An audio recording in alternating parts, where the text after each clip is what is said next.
Assalamualaikum warahmatullahi wabarakatuh. Alhamdulillah wassalatu wassalamu ala asyrafil anbiya'i wal mursalin wa ala alihi wa sahbihi ajma'in, amma ba'du. Sahabat An-Nur yang dimuliakan Allah Subhanahu wa taala, kita seringkali diminta berdoa oleh Allah Subhanahu wa taala dengan doa yang kita kenal dengan doa sapu jagat, Rabbana atina fid dunya hasanah wa fil akhirati hasanah wa qina azabannar. Kita diminta oleh Allah untuk meminta kebahagiaan, kebaikan di dunia dan juga kebaikan di akhirat. Kalau untuk kebaikan di akhirat tentunya kita sudah sangat mafhum, yaitu surganya Allah Subhanahu wa taala, tentunya disertai dengan rahmat dan ridho Allah Subhanahu wa taala. Tapi bagaimana untuk kebahagiaan di dunia? Apa standarnya? Pada kesempatan kali ini saya akan mengutip salah satu perkataan sahabat Rasulullah sallallahu alaihi wasallam, yaitu Ibnu Abbas radhiyallahu an. Beliau mengatakan bahwa standar kebahagiaan di dunia ini ada 7. Yang pertama beliau katakan adalah qalbun syakirun, hati yang selalu bersyukur kepada Allah Subhanahu wa taala. Ini merupakan salah satu standar dasar. Kita seringkali mendengar ungkapan-ungkapan bahwa bahagia itu tidak ditentukan oleh harta, jabatan, dan lain sebagainya, atau popularitas. Tapi bahagia itu adanya di dalam hati. Dan hati yang bersyukur itulah menandakan orang yang bahagia. Kita lihat pada kenyataan di dunia ini, banyak orang berada, banyak orang terkenal, banyak orang yang punya popularitas, tapi justru hidupnya tidak tenang, gelisah, dan lain sebagainya. Tapi sebaliknya orang-orang yang sederhana banyak sekali merasakan, kita lihat sangat bahagia, sangat nyaman, dan lain sebagainya. Maka yang pertama kata Ibnu Abbas, kalau kita ingin berbahagia, miliki hati yang selalu bersyukur kepada Allah Subhanahu wa taala, qanaah, nerima apa adanya, apa yang Allah takdirkan, maka kita selalu mengucapkan alhamdulillah di saat kita senang maupun saat kita diuji oleh Allah Subhanahu wa taala. Adapun yang kedua, menurut Ibnu Abbas radhiyallahu an, bahwa standar kebahagiaan di dunia itu adalah al-azwajus salihah, istri-istri yang salihah. Yang jelas Rasulullah sallallahu alaihi wasallam katakan ad-dunya mata' wa khairu mata'ihal mar'atus salihah. Dunia ini adalah perhiasan dan sebaik-baik perhiasan adalah istri-istri yang salihah. Istri dalam rumah tangga bukan sekedar pendamping, tapi juga pengingat, tapi juga sebagai sahabat bagi suami untuk melaksanakan dan menjalani kehidupan rumah tangga yang mungkin kompleks, rumit, penuh tantangan, perjuangan, sekaligus akan menjadi ibu dari anak-anak yang anak-anak mereka. Tentunya dituntut kesolehan mereka, dituntut bagaimana iman seorang istri dan seorang ibu dalam mendidik anak. Ini tentunya akan menjadi standar yang sangat penting. Bagaimana secara nyata Ibnu Abbas radhiyallahu an mengatakan bahwa istri salehah adalah salah satu standar kebahagiaan di dunia. Kemudian yang ketiga, al-auladul abrar, anak-anak yang saleh dan salehah, anak-anak yang baik, anak-anak yang kenal dengan Allah, anak-anak yang dididik dengan agama yang baik.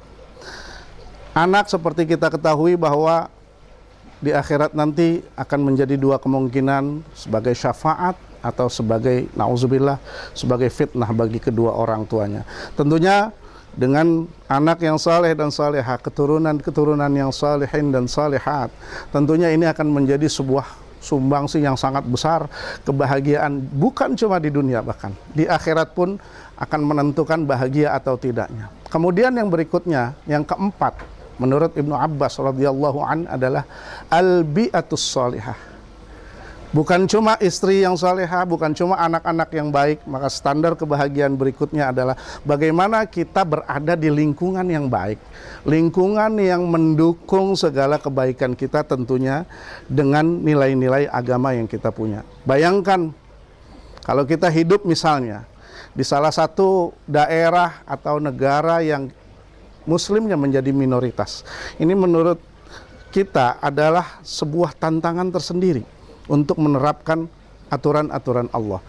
Tapi di Indonesia alhamdulillah sampai hari ini kita masih, ya insya Allah sebagian besar memperoleh lingkungan yang baik, di mana di situ mungkin diterapkan ajaran-ajaran agama, didukung seluruh perangkat untuk menerapkan syariat-syariat Islam atau syariat-syariat yang bernilai Islam.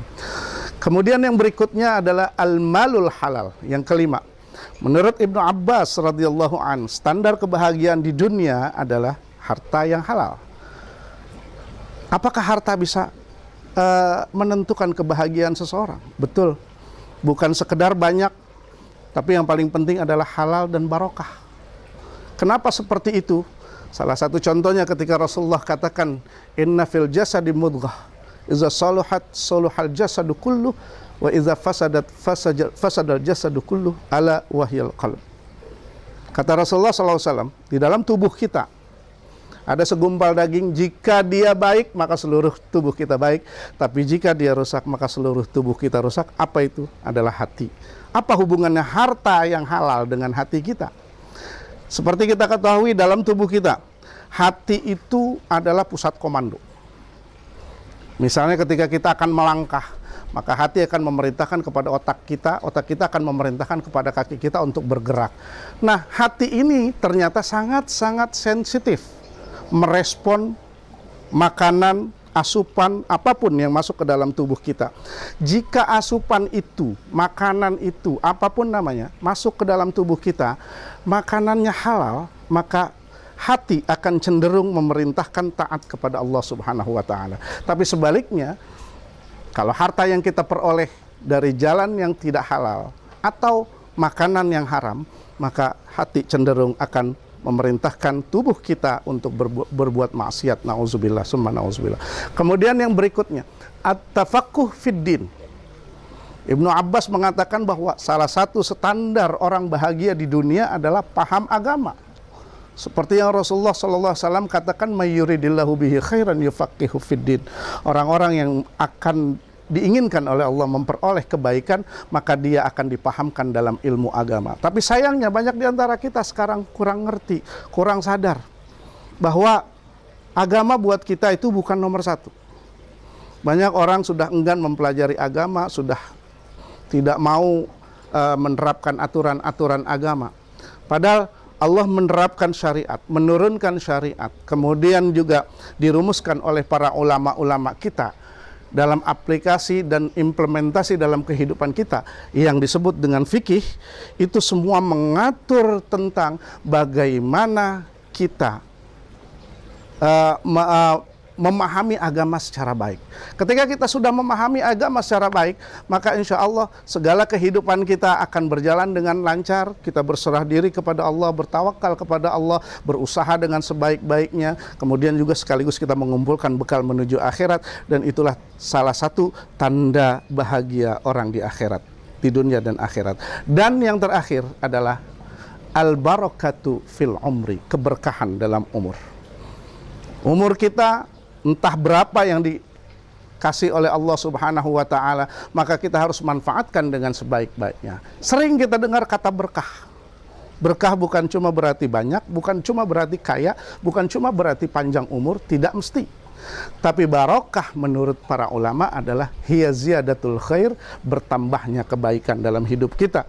Kalau umur kita dikasih panjang oleh Allah, diberikan umur, kehidupan, kesempatan oleh Allah untuk melaksanakan aktivitas kita sehari-hari, dan itu membawa kebaikan di mata Allah, dan itu bernilai baik di mata Allah, maka itulah yang disebut barokah. Kata Rasulullah SAW, sebaik-baik orang adalah orang yang umurnya panjang dan perbuatannya baik. Mudah-mudahan kita semua memperoleh kebaikan dunia dan akhirat. Bukan cuma kebaikan akhirat, tapi dunia juga seperti yang tadi disebutkan oleh Ibnu Abbas radhiyallahu an. Mudah-mudahan kita semua mendapatkannya. Amin ya rabbal alamin. Wallahul muwaffiq ila aqwamit thariq. Assalamualaikum warahmatullahi wabarakatuh.